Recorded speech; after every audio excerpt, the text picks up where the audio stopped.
We were talking and have spoken a lot about the benefits of peer learning and the formalization of peer learning, something that we've developed this intellectual process over the last 4 years. And we've seen some successes. But one of the things that is good for us and good for our listeners is for them to understand, why would you want to do this? Because ultimately you're up against the formalized training process. And the formalized training people are going to say, the best training is always going to come from it's going to come from the external things. You need to have this and need to adhere to these standards, those standards, depending on where you are in the world. I think in order to understand why our peer learning process and internship process works and why it benefit, I think we're going to go through a number of benefits, which you and I will just discuss. So please excuse this awful word, but harnesses the knowledge that exists within the organization. So I know a lot about stuff. You know a lot about stuff. You do your job. I do my job. There are certain things that I've learned from you because you said, well, if you do this, I remember once you show me how to write a text on WhatsApp, and that you could move your finger years ago, and you could move your finger across the thing and then insert a letter, something that I've learned that's made my texting and WhatsApping so much more efficient. And that's just an informal sharing process. But we've always agreed that everybody's an expert at something, but that expertise should not remain within that person or within a division. It should be shared because it will be improved upon. So innovation, what's it called? Emulation results in innovation. Is it like anything else that perhaps I haven't mentioned about that? Yeah, I just think that companies at risk of losing that expertise or that knowledge when someone leaves. We are unfortunately in a place in society where we don't necessarily pass the knowledge on to someone else anymore because we all sit behind a screen and we don't actually talk to each other. So I think the benefit of this is really to share and to open up avenues and ways of sharing that, and then ensuring that the next guy is also able to continue with that. Yes, you will lose some skills because the older people and the guys who've been there for 30 years have certain expertise and knowledge that will take you 30 years to gain. But in that process, you actually enable the next guy to learn from the expert in that specific setting of space. There's a continuity aspect to that in terms of the more experienced people passing on the knowledge, which is obviously what every single company wants. Sometimes it comes down to the generations. The boomers are in our experience, one of our clients told us, the boomers hold their knowledge really, really close to their hearts because they know they're coming to the end of their career. They want to feel valued. They're also petrified of being trained, and because they'll be shown up. So specifically in this day with technology and, the awful cliche artificial intelligence, these guys are not interested in this thing.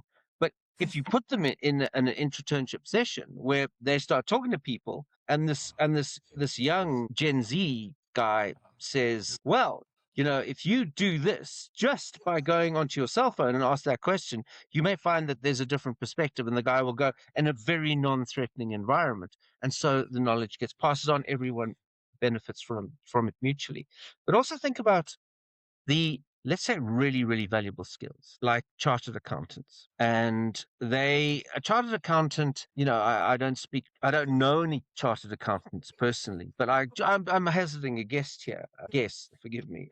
But a chartered accountant picks up a lot of skill. They understand the business. They understand the business particularly well. And so not only do they know what their job is, which I think anybody could do, but they know how to do the job in that organization. So someone like Rudolph, who is a chartered accountant, leaves. There is a massive gap because they've got to bring someone in to try and pick up the slack, but also get someone who understands what Rudolph did. Because there would be quirks, he would have understood certain types of he would have developed different relationships with different service providers, banks, whatever the case is, auditors and all that kind of stuff. That's really important. So that if that knowledge is kept within at least part of that knowledge, you can't, the expertise and the experience that you pick up, it's not all transferable, but there are bits that ensure that the continuity remains. So Rudolph leaves, someone else comes in, Janus comes in, takes over, he's going to spend a month or two trying to figure out what's going on where. But if there's someone else in Rudolph's department that says, well, what Rudolph used to do is this is the person he used to talk to, this is how he used to talk to it, who may be, a chartered accountant or an accountant or whatever. But that's also really important. It's very much about continuity. Continuity is so critical, specifically where we are at the moment.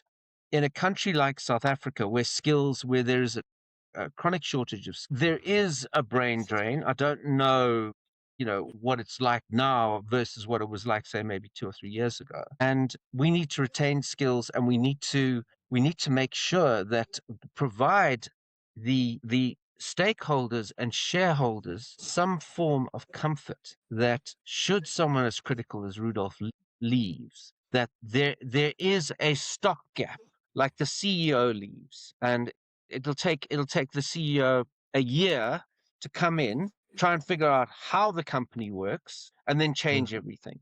But if you've got an internship process at the executive level, the so-called C-suite, awful term, but the executive level, so that this information is being shared at the same time the CEO is learning about the company. Because let's face it, it's a lot easier for a CEO to figure out how the company works in a non-threatening environment, because they're going to come in, she's going to come in, and she's going to start calling the shots at the outset, because that's what she's been hired to do. But she comes in, it's very disruptive and just wreaks havoc. Happens all the time. Which something that we haven't spoken about is our auditor scale, where we rate a company on the basis of their ability to transfer and retain knowledge across all verticals and sorry, yeah, verticals and horizontals in the company, so that we can provide some form of a certificate to our clients and say they rate 8 out of 10 on their auditor scale, which means that should there be a calamity, at least the shareholders, the stakeholders, whoever else would know that there's some form of learning and knowledge transfer within the organization, that in the case of a calamity, the business can continue and it's not hobbled. I don't know if I've covered that. You haven't discussed the auditor scale, which is something that we should, maybe not now, but it's something really important. Yeah, definitely. I wanna latch on to that quickly and pick your brain on how you see cross-functional training taking place, because you're saying the vertical and the horizontal, but what's that benefit of the horizontal training where different departments get trained on specific things in the same room, almost different people maybe at the same level, or what the case is, to ensure that cross-functional learnings take place? I see it mostly about relationships and processes. So if it's cross-functional, you are going to start developing closer working relationships with people in other departments. You and I have not been formally employed for many, many years, but when we were, the people that I became, the people that I knew in other departments were actually social relationships. They weren't working relationships. So it's a development of relationships. But as in the case of that motoring company, where we put them through the whole process, and then they found that they started talking to each other about the whole sales cycle. Yeah. This is why I want you to do this. So if you say to a salesperson, this is why I want you to do this, they're going to go, couldn't be bothered, want to sell more cars. But you say, this is why I want you to do this, because I invoice a lot quicker. And because I invoice a lot quicker, your commission is going to come in a lot quicker. That's going to make sure that the salesperson talks to the next level, which then talks to the next level, which talks to the accounts department, which talks to the sales support thing, and all that kind of stuff. So it develops relationships, but also looks at how the processes are and says, that's not what I regard as being efficient. I don't think that doesn't work for me. When I sell something, I've made certain commitments to the client. I need to know that those commitments are, one, real, and two, that you can actually deliver on them. And similarly, let's say in the case of the services of the vehicles, the people doing the service want to know what was promised to them. And maybe there's a form there that's just not adequately talking to that. So it's all about efficiencies and relationships. Because if you have working relationships with people, then things get done and they get done a lot faster. I think we get to know how our work impacts the next person or department. So yes, within Mm, our small departments as well, within debtors or finance, you will have that. But finance and operations, use the motor company example again, your sales part, your servicing part, but then also you've got guys that do parts, the spares. You've got guys that look mm, after the building, the management, the cleaning, the experience, that customer experience. So there's so many different aspects to it, and the result of the one impacts the start of the other one. And if we don't understand the transition and the impact it has on the next guy, we might not do the work effectively because we're going to sit and do things that we believe is best for us, but it might not be mm. good for the whole business. So I think there's real value in getting different departments in the same room. To move on a little bit, I wanted to understand your take on how you see it as potentially scalable, the training, because if I think about training that I ever went to, you'll sit in a room and you get trained on some aspect, some part of your work by an expert, probably most of the time from outside. But that is a once-off training. There's no feedback. There's no processes afterwards. Nothing happens. But with internships, with internal training where it's peer-led, there could be a revolving training process. And how scalable is that within a business then? So we've got this internship process happening specifically within a department, maybe every now and again bringing somebody else in, but it still remains quite siloed. So your take, Rudolph, on how you scale this to incorporate the whole company, but not as a series of small little internships that don't talk to each other. Like, what's your take on scalability? I think the beauty of what we do in terms of this training and the benefit of the company is that we want to include everyone. As you said earlier, we believe that everyone's an expert at something. So you want to include everyone in a training session at some stage, or potentially monthly or weekly or however else you want to set it up. But the thing about that is we learn from each other in different settings. It depends on how much time you have available. And I know this type of training, sometimes we see it as an 8-hour session for the whole day or a half-day session, and companies can't afford to do that. But with what we do is we have these 1-hour sessions once a month, and you might not be with the same group every time. So in this way, we're creating a bit of a company culture where people actually do training as part of their job as well. So you sometimes sit in a training session, other times you might lead a training session. But the training is not a formalized training session the way that we are used to, but rather a session where someone would come and explain how they do things. How does it work here? Other people will come and ask a question, listen, but I don't see how this works effectively. Don't you want to rather try this or that and change what you are doing? But what I like about this is we can actually group people together. Friday morning at 8 o'clock, the whole 2,000 of us, 20 people in a room somewhere, 10, 20 people, whatever we like. And we discuss how specific aspects of the work should happen or currently works or can be improved. And we start building on that. And in reality, then you're able to train everyone. Everyone can take part. Everyone can be a trainer. And the winner in the end is the business. It's not necessarily the staff. The staff will learn from each other and they'll gain something, but the improved process, the improved relationships, and the efficiencies that you get out of it is what you gain.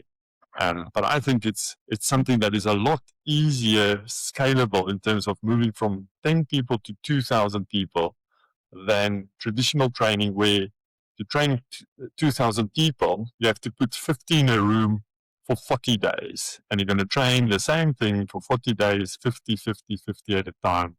And you're actually spending a lot of money and taking a lot of people out of work environments that they probably crucial in just to get the Mm. message effectively. So I think there's a way that you can grow this rather quickly and a lot more effective in the business. There was another point advantage that I'd written down about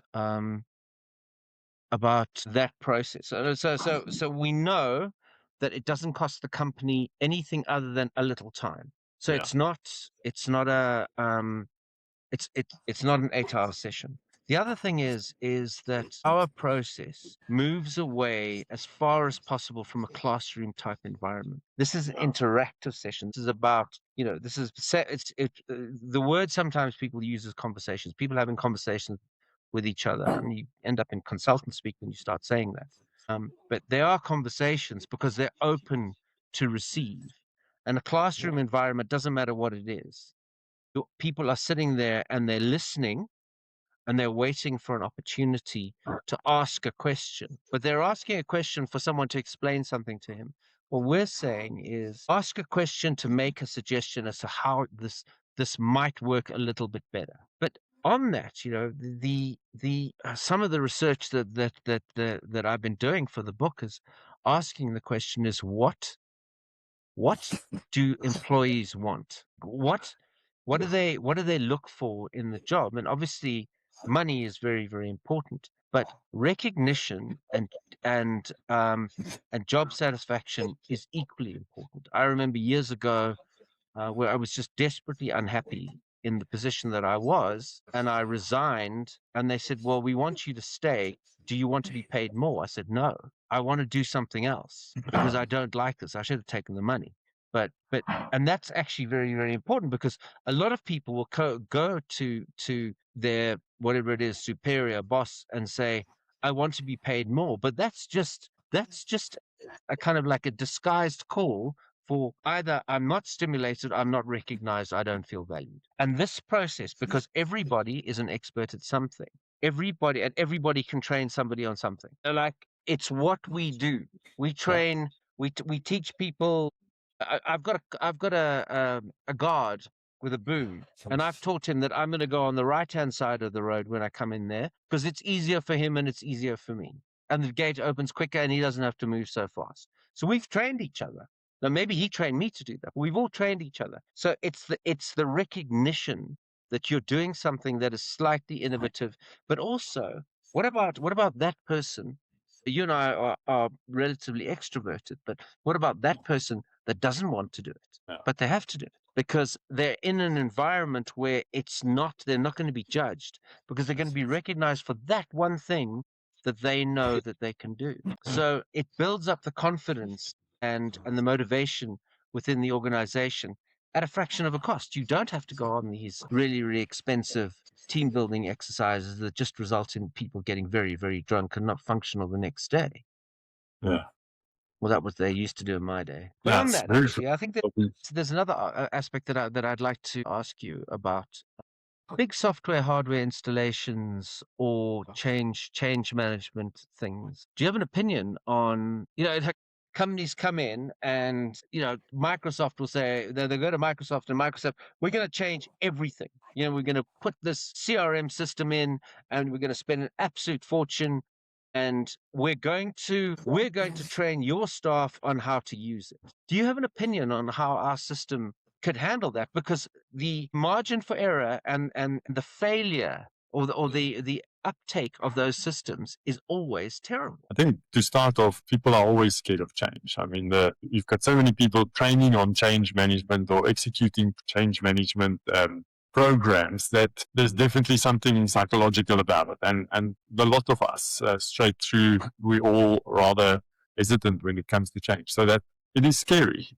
And what we find is that you need one person that gets it, one person that grasps what this change is. There's obviously an expert, the Microsofts and those guys, they know their software, they come and dump it on your company and you have to live with it. You're building something around what they've got. But now your staff has to actually take it up and they must move with it. But if you find within that session that there's one person that actually gets it, he's the one that's going to train the rest of the guys in that room and get them to take part and so on. And it won't necessarily be in that classroom, but that one person that actually grasps how it works, that finds something that could be better, that could be good for the company, or just wants to move forward with it. Big influence on the rest of the team as well. And it's probably the person to take it to the rest of the guys more informally through a continued approach. Also, you learn so much in one session. I mean, historically, Chris Fenning spoke about it quite a bit as well, but as soon as you move out of a training room, more than half of what you've heard is gone. It's out of your brain already. You can't remember it. And then by the next day or 2 days, I can't remember the time frame, 90% of what you've learned, you forgot. So only 10% gets retained. The only way to improve that is continuous, smaller chunks of training. So yes, do the big session, get everyone there. But that session, in my view, is to find the person who's going to be the trainer going forward. You'll figure it out. He likes it. He loves the new software. So suddenly he's in it.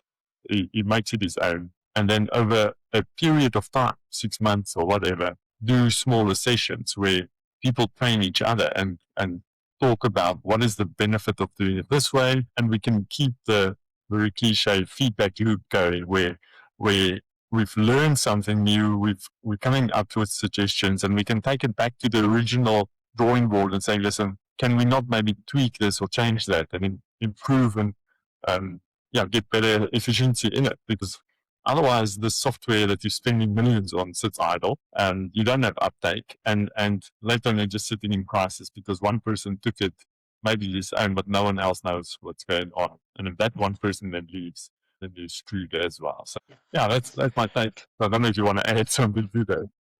It's a much better return on investment. I went through a multiple, like most of the time this is software stuff and these really, really expensive software things like SAP and Salesforce.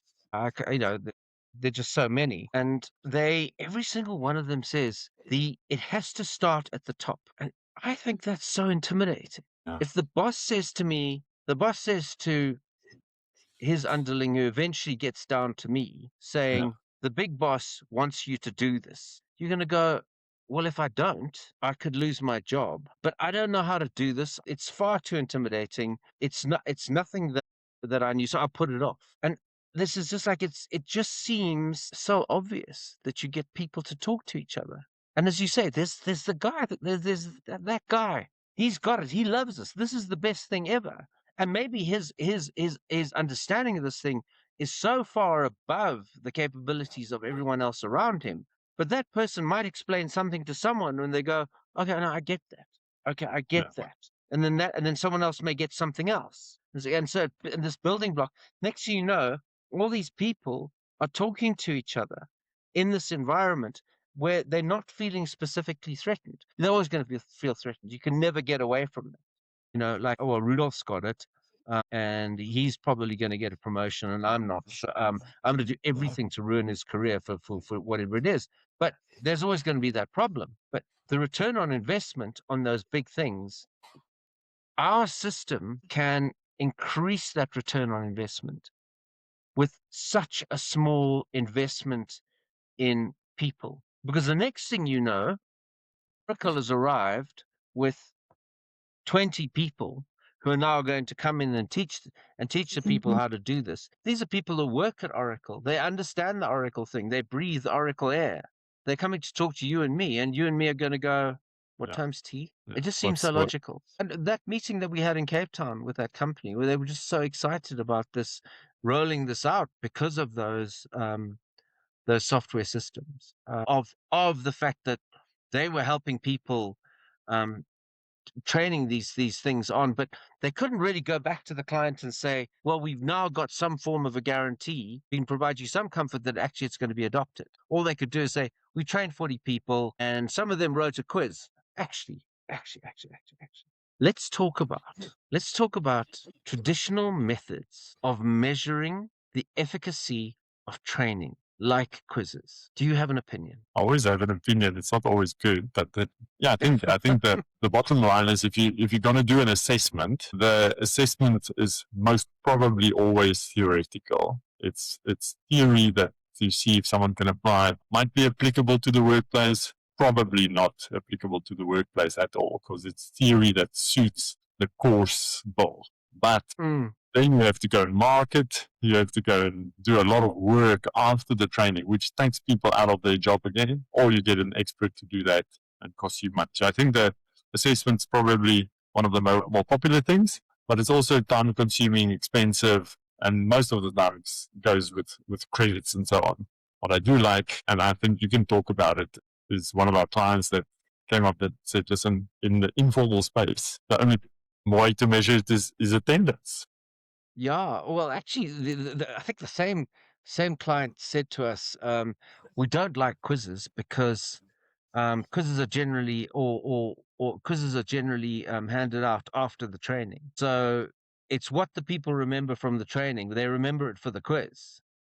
The next morning they get back to work and they can't remember a single thing. Yeah, so it would seem that the only metric to measure to measure the effectiveness, efficacy of training is attendance. So we come back to this client of ours that is an insurance company.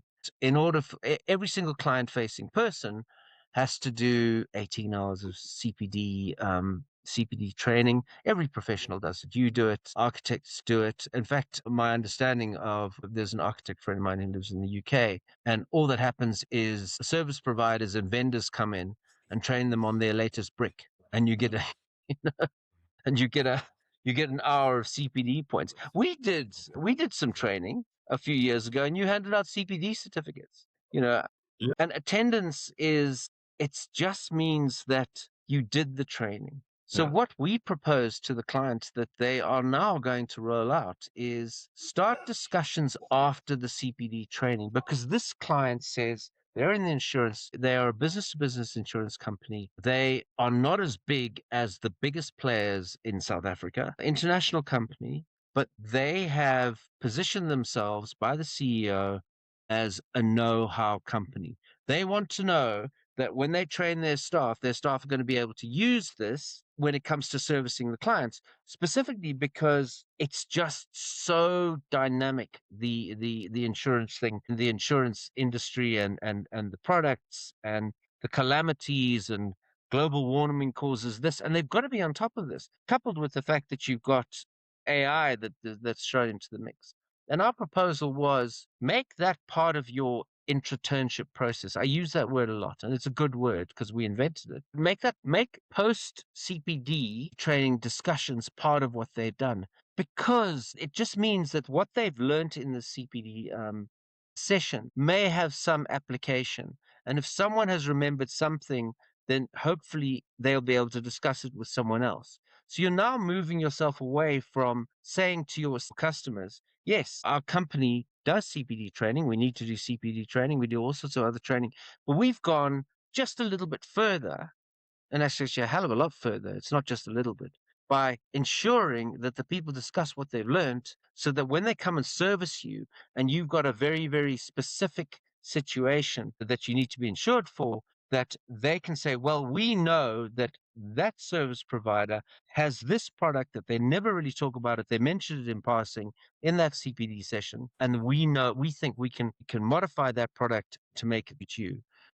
CPD stuff now, with it's all online, it's like this. I'll show you. It goes like this. You can't see me. I'm on my phone, but I'm listening. Sorry? Mm. Yeah. Yeah. Okay. And now I'm texting, and it's there's no value. Yeah, it's a problem because we actually not in the training. So the retention from 90%, losing 90% after the classroom session is going to be even less. If you remember anything, I'd be very surprised. I think you remembered to log on and log off. Yeah, to attend. That's what you remembered. And unfortunately then... And yeah. So it's very disruptive what we're proposing. But anyway, so I've got one other point. No, I think that we discussed many of the benefits. Yeah. All of these are going to be discussed, more than discussed, they're going to be developed and really, really will go in depth in our book. Because we should talk about the book very, very briefly. Yeah.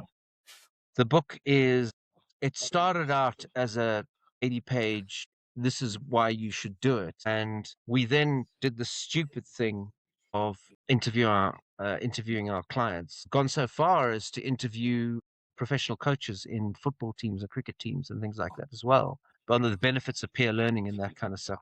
So we've moved from 80 pages to I don't know how many 80 pages it's going to be. But all this stuff is going to be discussed in the book. And the more we talk about this, the more we realize that we are going to have to limit it to 8,000 pages because people won't read it. Yeah.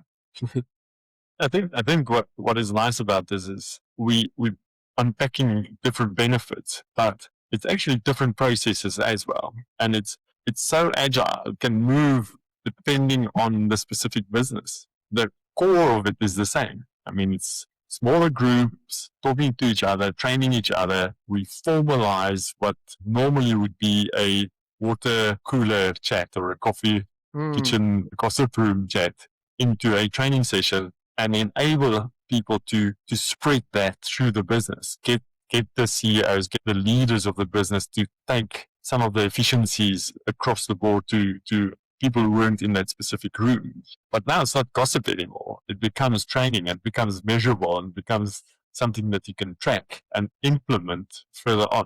And in the book, we look at case studies. We look at how we've done it, how we see other people doing it, how other people have done it. Explain to us what are the nuances in the industry and what they see as work. And then we also look at things that we see as risks. People rebelling against it, people looking at the fact that the training department now is less work or whatever else. So there's definitely some risks as well. But what I think the value is of the book is that people can implement it within the business very quickly and effectively. And on our end again is we formalize that throughout our system, that we also explain and elaborate on, that I think is important in terms of not just having a Teams meeting quickly and then doing nothing about it afterwards, because I think that is probably an easy solution, but people don't do the work afterwards. They don't implement what we've discussed because they've got the next meeting and the next meeting, and I think the system helps with that.